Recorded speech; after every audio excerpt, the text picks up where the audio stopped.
ત્વમેવ સર્વમ મમ રંગદેવ.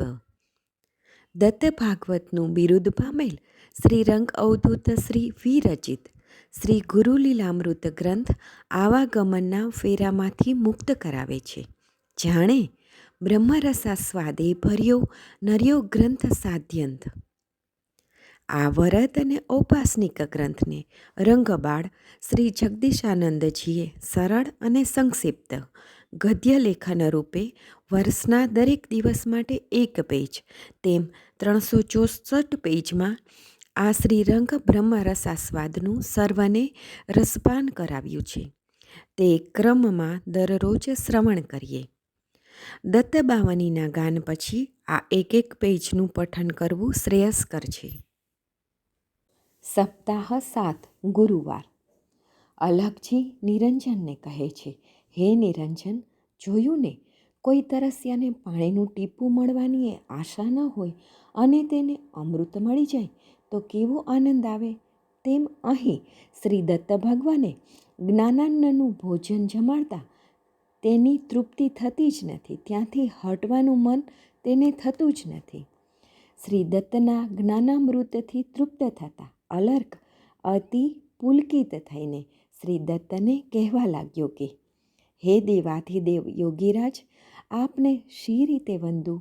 આપ શ્રીનું ઋણ હું કયા જન્મમાં કેવી રીતે વાળી શકીશ? કારણ કે મારી માતાએ આપની કેવી પ્રેમલક્ષણા ભક્તિ કરી હશે કે તેને કારણે જ આપે મને પ્રથમ દ્રષ્ટિએ જોતા જ, ઓહો, આ તો મદાલસાનું ગર્ભરત્ન. હે પ્રભુ, જે હૃદયની આર્તનાદ ભગવાન શ્રીરંગાવધૂત મહારાજશ્રીએ પોતાની માતા રૂકબાંબા માટે ગાયો, એ જ અલર્કજી અહીં શ્રી દત્ત મહારાજશ્રી માટે કહે છે. મારા આખા શરીરમાંથી ચામડી ઉતારી હું યોગીરાજ આપશ્રીના શ્રીચરણોમાં પગરખા બનાવી આપશ્રીના ચરણોમાં અર્પણ કરું તોય હે નાથ, આ મુક્તિના પાથેયનું ઋણ હું ક્યારેય વાળી નહીં શકું. હે નાથ, ધન્ય છે મારી માતા મદાલસાને કે તેની પત્રિકાના વચનામૃતથી આપશ્રીના દુર્લભ પાદ અર્ચન સેવનથી કેટલાય જન્મોના પાપ કર્મને દૂર કરીને આપના જ ચરણનો અતિ પ્રિય દાસ બનાવી જીવનનો સાચો ધર્મ કર્મ મોક્ષની મહાપદની સમજ આપી આ અંધની આંતરદ્રષ્ટિની ચેતનાને પ્રગટાવી મોહવિકાર દૂર કરી માતા મદાલસાના સ્તનપાનના અમૃત રસનો સાગર છલકાવ્યો. હે યોગીરાજ, આપનો જય જયકાર હો, જય જયકાર હો.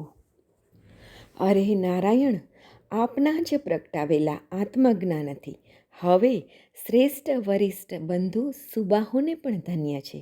નહીં તો એ સિદ્ધ યોગીને મારી શું પડી હતી? એને ક્યાં રાજગાદીનો મોહ હતો?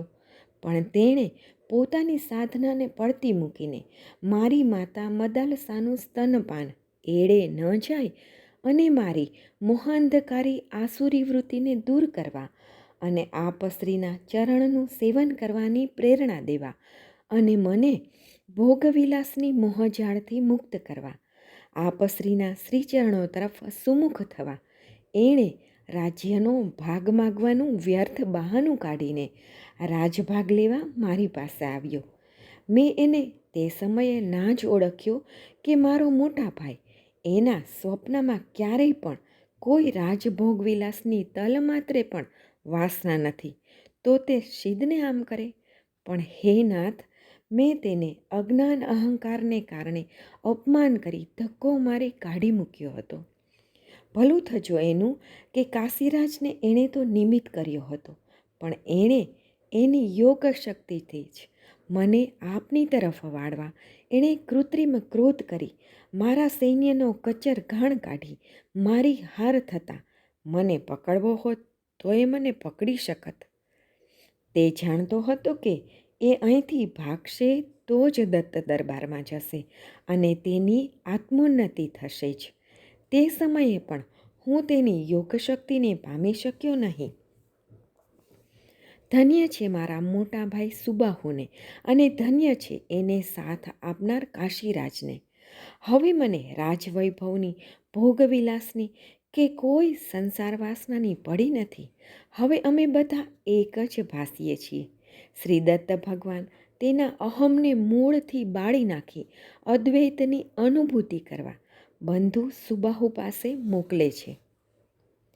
માટે બંધુને મળી રહે યથેપ્સિત એમ, ના હાનિ તે માતને તું તો અસંગ તેમ. શ્રી ગુરુ લીલામૃત અધ્યાય 41 દોહરો 39. અવધૂત ચિંતન શ્રી ગુરુદેવ દત્ત.